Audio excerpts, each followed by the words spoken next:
2 अक्टूबर को उत्तर प्रदेश के देवरिया में हुए जघन्य हत्याकांड से सारा देश दहल गया। पहले प्रेमचंद यादव की हत्या होती है, जिसकी प्रतिक्रिया में प्रेमचंद के परिजन और साथी सत्यप्रकाश दुबे के घर पर हमला कर देते हैं। एक ही परिवार के 5 लोगों की हत्या कर वो वहां से फरार हो जाते हैं। इस मामले के सामने आते ही सीएम योगी ने सख्त जांच के आदेश दिए थे। देवरिया के 15 अधिकारियों को निलंबित भी कर दिया गया है।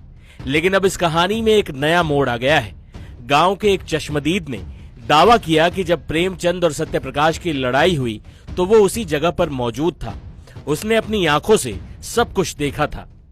गांव के ही इस चश्मदीद ने पहचान न जाहिर करने की शर्त पर बताया, मैंने देखा कि प्रेमचंद यादव ने सत्यप्रकाश से कहा, पंडित जी मुकदमा लड़ने से कोई फायदा नहीं है, या कई पीढ़ी तक चलेगा। आपको रुपए की जरूरत है, हम रुपया दे देंगे आपको, आप कर्ज चुका दीजिए, सुलह कर लीजिए। इतना सुनते ही सत्यप्रकाश ने प्रेमचंद को थप्पड़ मार दिया।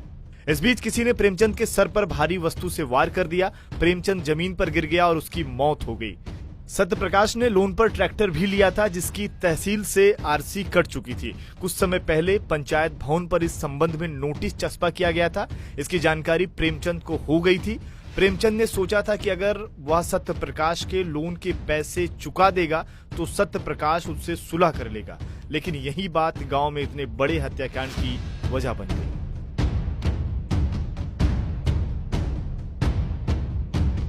बता दें कि इस पूरे विवाद के पीछे 10 बीघे जमीन को लेकर चल रही लड़ाई जिम्मेदार थी। बताया जा रहा है कि सत्यप्रकाश दुबे के भाई ने अपने हिस्से की 10 बीघे जमीन गांव के ही प्रेमचंद यादव को दे दी थी, जो इस जमीन को जोत बो रहे थे। सत्यप्रकाश दुबे के ये भाई प्रेमचंद यादव के यहाँ ही रहते थे।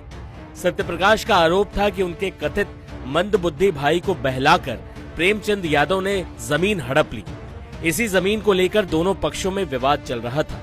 मामला कोर्ट में भी था। अक्सर प्रेमचंद यादव और सत्यप्रकाश दुबे के बीच कहासुनी होती रहती थी। कुछ इसी तरह सोमवार को भी पहले प्रेमचंद यादव और सत्यप्रकाश दुबे के बीच कहासुनी हो गई। इसके कुछ समय बाद प्रेमचंद की लाश मिली।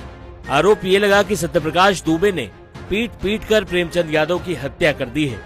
ये देखकर प्रेमचंद यादव के परिजनों का गुस्सा भड़का और 20 से 25 हथियारबंद लोग लेहड़ा टोला में दाखिल हुए। उन्होंने सत्यप्रकाश दुबे और उनके परिवार के 5 लोगों की हत्या कर दी। महज 20 मिनट में भीड़ ने पूरे परिवार पर गोलियां बरसाई, धारदार हथियार चलाए और फरार हो गए। इस हमले में सत्यप्रकाश दुबे, उनकी पत्नी, 2 बेटियां और एक बेटे की मौत हो गई। परिवार का छोटा लड़का अनमोल गंभीर रूप से घायल है, जिसका इलाज बीआरडी मेडिकल कॉलेज गोरखपुर में चल रहा है।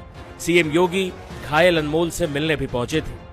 जाते जाते अपने माँ बाप, 2 बहनों और एक भाई की चिता को मुखाग्नि देने वाले परिवार के बड़े बेटे देवेश की बात सुनिए, जो उस रोज सिर्फ इसलिए बच गया क्योंकि वो घटना वाले दिन भागवत कथा कराने दूसरे गांव गया हुआ था। आज जन्मदिन था, बोला भैया कि मेरे पास कुछ नहीं है, तो बोले कि ठीक है, तुम्हारे चलते मैं कथा में जा रहा हूँ, जो भी मिलेगा तुम्हारा जो भी खुशियाँ तुम अपने लिए कर लेना। तो हमारा तुम्हारे लिए परिवार चला गया, लेकिन उनका परिवार नहीं बचना चाहिए। क्या चाहते हो सरकार से, क्या मांग? सरकार से यही निवेदन है कि उनको, उनके पूरे खानदान वालों को पूरी फांसी की सजा मिलनी चाहिए। और रह गई बात कि हमारे, ताकि जीवन में किसी के परिवार को आके उठा कर ताकि